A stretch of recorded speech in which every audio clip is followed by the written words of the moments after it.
everyone, and welcome back to my channel. Today we are going to be talking all things pregnancy and the things that I did to help me manage my pregnancy, all the symptoms, and honestly make it the best pregnancy that I've ever had. And this is going to be part 1 of a 3-part series. So in this video we'll be talking about my pregnancy experience with my first, second, and third trimester of pregnancy. The second video will be talking about my labor and delivery experience, and the third video will be what I would recommend when you bring the baby home, the best product for the first few weeks of their life. So if that's the series you're interested in following along with, or if you want to live the most aligned life physically, mentally, and spiritually, make sure you subscribe to my channel so that you don't miss out on my future videos. And if I'm whispering a little bit, that's because baby boy is sleeping right next to me and I don't want to be too loud and wake him up. Well, let's get right into this video. Just a recap, this is my second pregnancy. I had my first pregnancy back in 2020 and it was a whole different experience for me, which is why I really wanted to share this with you guys, so that if you are wanting to get pregnant or if you are going through your pregnancy, some of these tips might help you or might guide you through some of the challenges that you could be facing. So before we even conceived the baby, I have been tracking my period for over a year using the Flow app to make sure that my cycles are regular. I actually started my prenatals about a month before we tried for the baby. So the prenatals that I went with was from, I'm having mommy brain because I cannot remember the name of that brand. Hang on. Oh my gosh. It's only prenatals that I eat every single day, but what is that? I'm telling you guys, mommy brain is real. Did you know that your brain actually shrinks by 50% during pregnancy and you only get it back to full capacity 2 years after birth? So if you're a mom and you can't remember anything that's happening, that is why. It is not your fault. Your body has physically changed. You have half a brain. Oh, okay. So the prenatals that I decided to be on was Ritual prenatals, and I also took their folate once I started being pregnant. And now for my first trimester of pregnancy, I actually didn't really have any kind of symptoms. I remember with my first pregnancy, my first trimester was really difficult. The morning sickness was really bad. And the only difference that I felt between my first pregnancy and my second pregnancy is the fact that I was healthier. I was working out a lot. I was going to the gym pretty often. I was taking my prenatals and I started a month early, so I knew that my body had proper nutrition and it was pretty well nourished. And I was also eating healthier, drinking green juices, and just making sure I had my health in mind because I knew that my body was about to be making a baby and how taxing it was. On top of that, because I work at a chiropractic office, I was also getting regular chiropractic adjustments, and during my first trimester I was getting adjusted once a week. So that really helps me keep my body as healthy and as well aligned as possible. I will say, all in all, first trimester, if I had to recall, I was only nauseous for maybe like 2 to 3 days in total.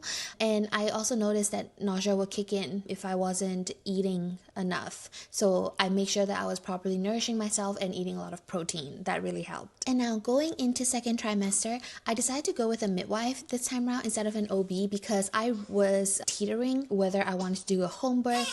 He's awake, he's upset. So I went with a midwife because I was toying with the idea of having a home birth.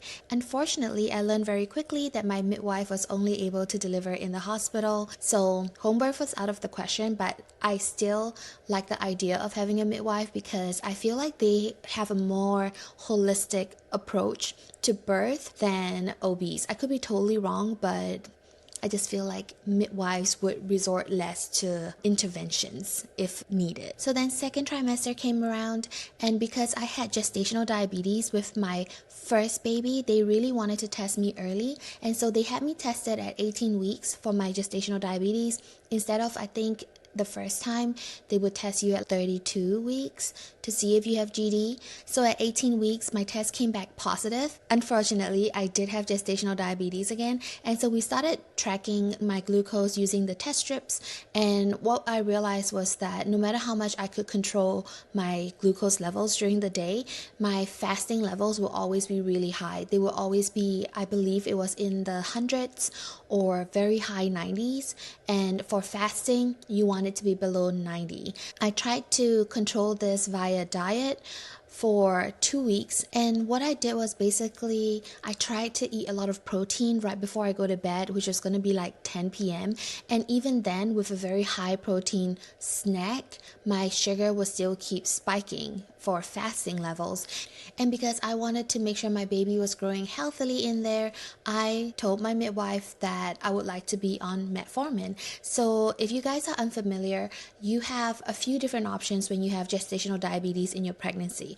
The first thing is always diet control. So with my first baby, I tried diet control, and because I didn't really understand the importance of gestational diabetes and keeping the sugar levels under control, I wasn't doing a very good job with my first pregnancy, to be honest. But I didn't know there was another option before insulin. The reason why I chose diet control with my first gestational diabetes was because I thought if I didn't do the diet control, I had to do insulin shots every time. So luckily this time around, I was a little more prepared. I heard about metformin, or I read about it online as I was researching GD, and so I asked my midwife if I could be on metformin. So she prescribed me 500 milligrams once a day, and I started taking that, but then we realized that still wasn't taking my fasting levels low enough, and so we upped the dosage where I would take 500 in the morning after breakfast and 500 at night after dinner, and I was able to keep all my sugar levels pretty perfectly. And what it also did was help me maintain the weight gain. Before I started metformin, I was gaining about, I think he needs to be held. I'll be right back. Before I started on metformin, I was gaining like 2 pounds a week, which is abnormal for the first trimester of pregnancy. You're only supposed to gain like half to 1 pound every single week. So I was like, I don't know where the weight's coming from. But the moment I started metformin, my weight pretty much plateaued. And some weeks I would actually weigh a little lower. So between the early second trimester all the way to my end of pregnancy, I would say I only gained about 4 pounds. I only gained about 4 to 6 pounds from my second trimester to delivery.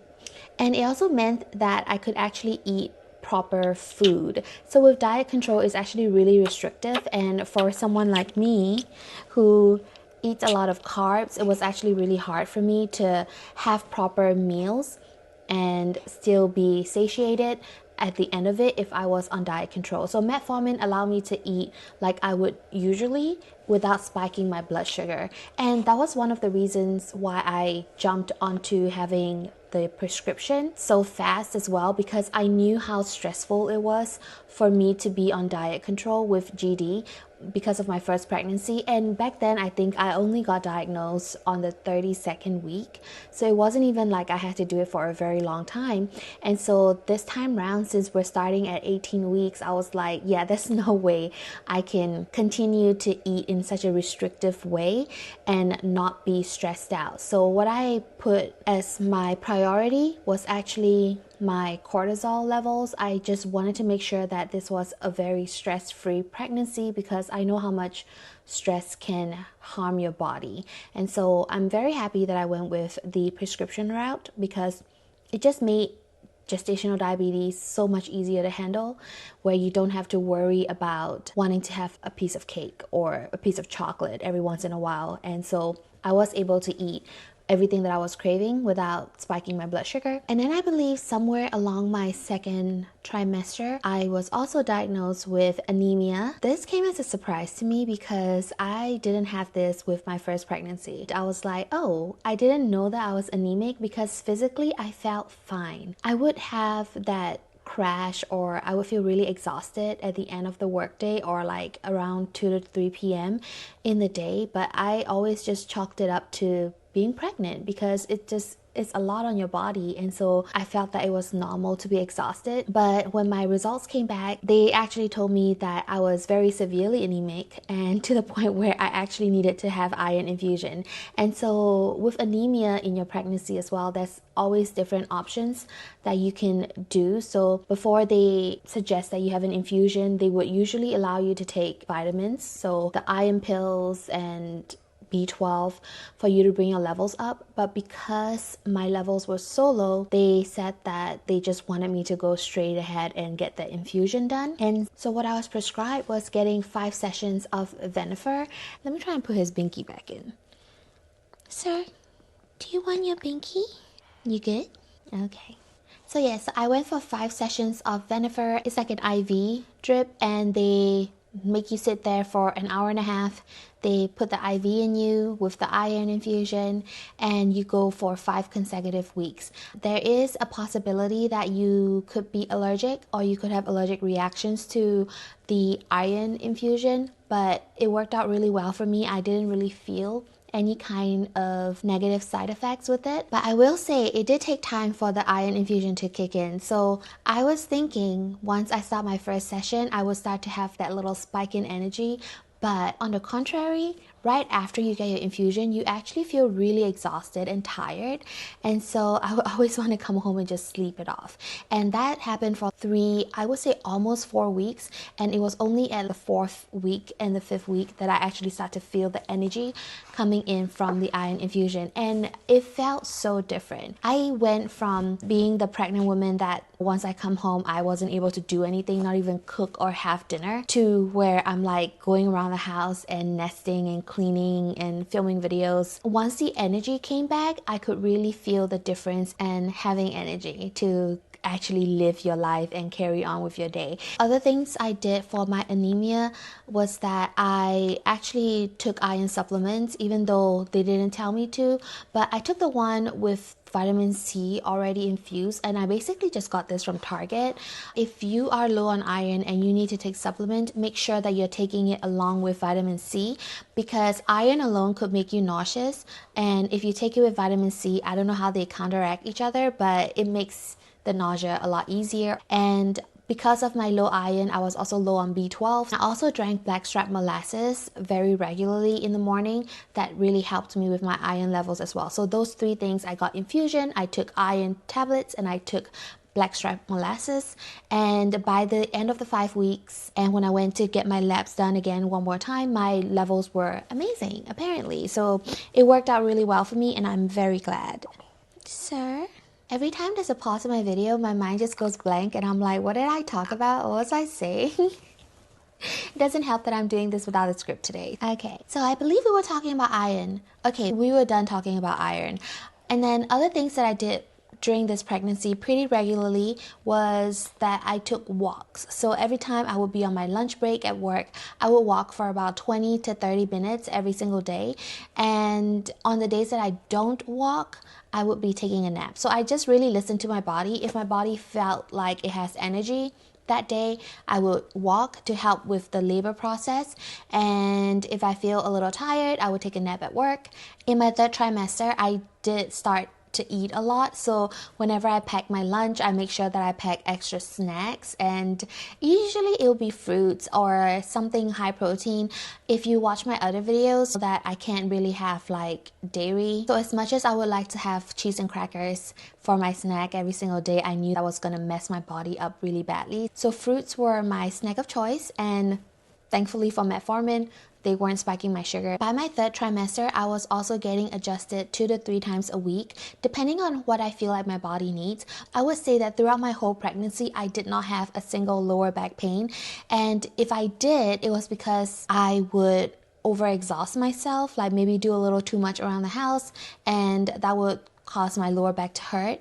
And then I'll get adjusted and everything would go back to normal. With my first pregnancy, I had such severe lower back pain, and I even had sciatica, so it made it really hard for me to walk around and function and nest in my 3rd trimester. And if you are familiar with pregnancy and round ligament pains, getting adjusted really also helped with the round ligaments. So round ligaments are, I would say, at your lower belly, and it's when you feel the muscles at your lower belly are like stretching and really tight. I don't know how to quite describe the pain, but basically with the Webster's technique that my chiropractors use, it allows your body to make space for that expanding uterus. So it stretches the muscles and it makes space in your lower body so that your baby is able to descend naturally, and they have a lot of space to move in there, which I will get back to this point on my 2nd video because I feel like my baby had a little too much space.